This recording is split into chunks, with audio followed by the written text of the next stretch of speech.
प्यारे विद्यार्थियों, आज हम अपनी ई पाठ्य पुस्तक 8वीं कक्षा द्वितीय भाषा पाठ नंबर 2 पिंजरे का शेर आगे पढ़ने जा रहे हैं। इसका पेज नंबर 5 मैं आपको पहले पढ़ा चुकी हूँ।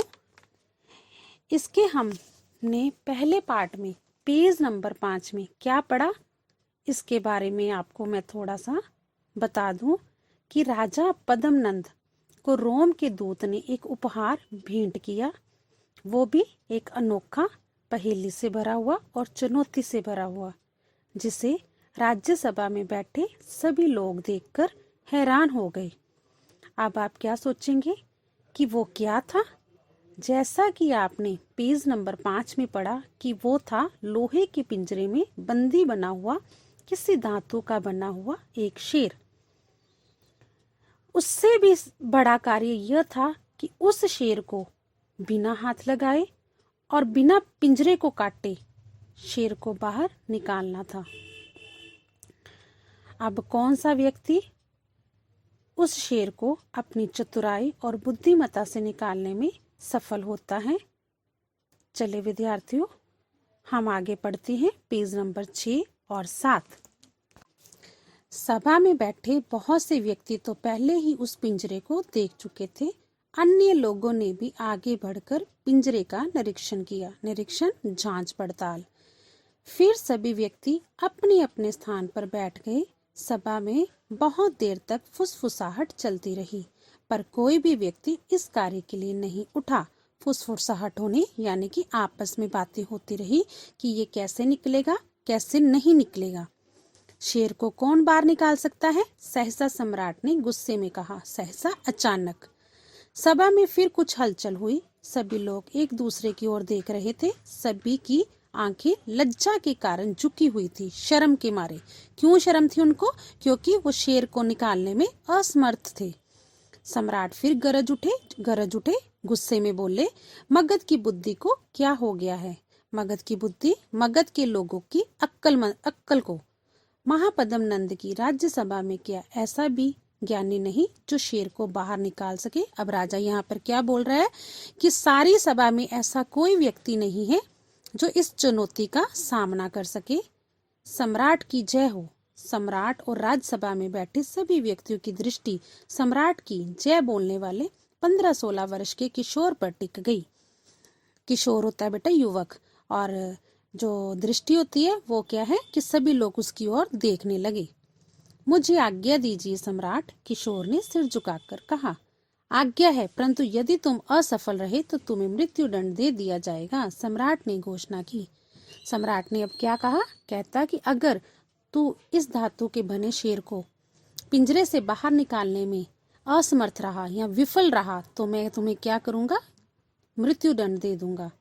उस किशोर के चेहरे पर इन कठोर शब्दों का कोई प्रभाव ना हुआ, असर ना हुआ। वह निडर होकर लंबे लंबे डग भरता हुआ पिंजरे के पास गया।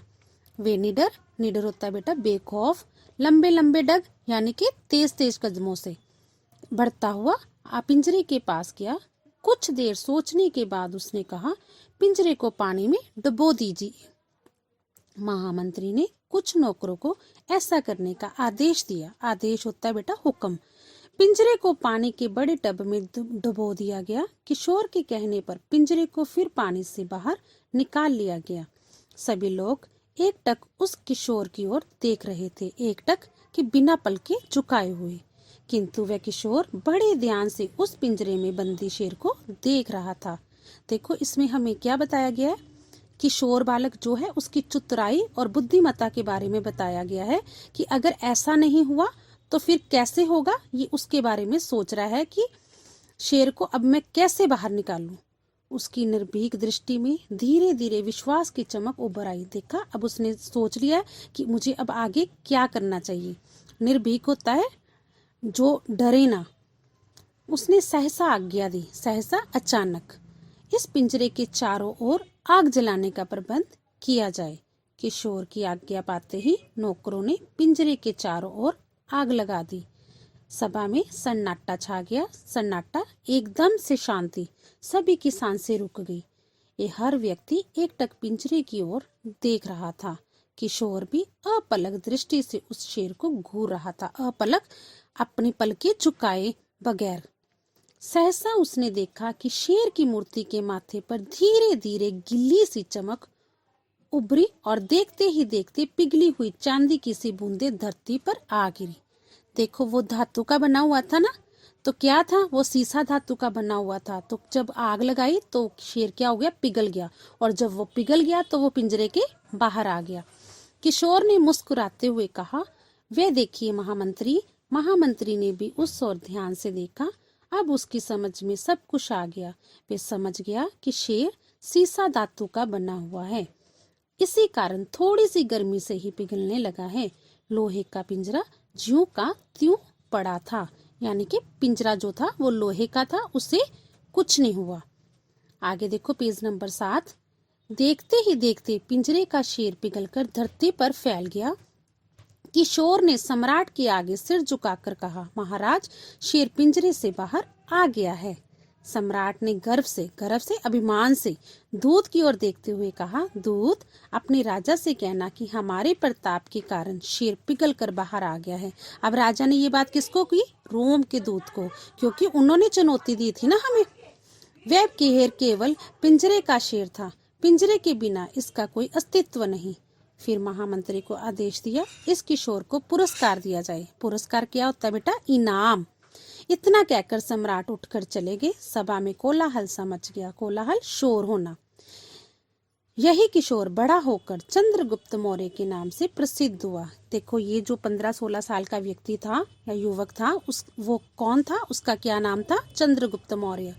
इसके उत्तरी भारत के सभी छोटे छोटे राज्यों को एक सूत्र में पिरो दिया। एक सूत्र में, एक लाइन में। जैसे मोतियों की माला के जो मोती होते हैं, हम उसे इकट्ठा कर करके एक माला तैयार बनाते हैं ना, मजबूत, वैसे ही उसने राज्यों के साथ किया और एक सुदृढ़ साम्राज्य की नींव रखी। सुदृढ़, जो पक्का हो, जिसे कोई हरा ना सके।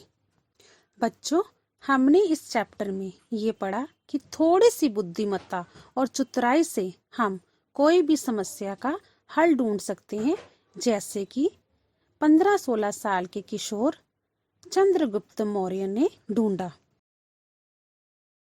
प्यारे विद्यार्थियों, मैंने आज आपको चैप्टर 2 पूरी तरह से रीड करवा दिया है। अभी आपको मैं इसका अभ्यास करवाऊंगी। आपने इस अभ्यास में से नंबर 4 और नंबर 5 पूरा करना है और उसे अपनी पूरी कॉपी पे लिखना है। जैसे कि देखो, पहला 4 नंबर, उपयुक्त शब्द भरकर वाक्य पूरे करें। क देखो, डैश राज्य सबसे शक्तिशाली समझा जाता था। इसमें डैश को आपने भरना है। ख देखो, पिंजरे को खोलने या डैश बगैर शेर को पिंजरे से बाहर निकालना है। ग, नौकरों ने पिंजरे के चारों ओर डैश लगा दी। ग इसका, पिंजरे का शेर डैश कर धरती पर फैल गया। अब इसके 5 नंबर देखो, इन प्रश्नों के उत्तर 1 या 2 वाक्यों में लिखें।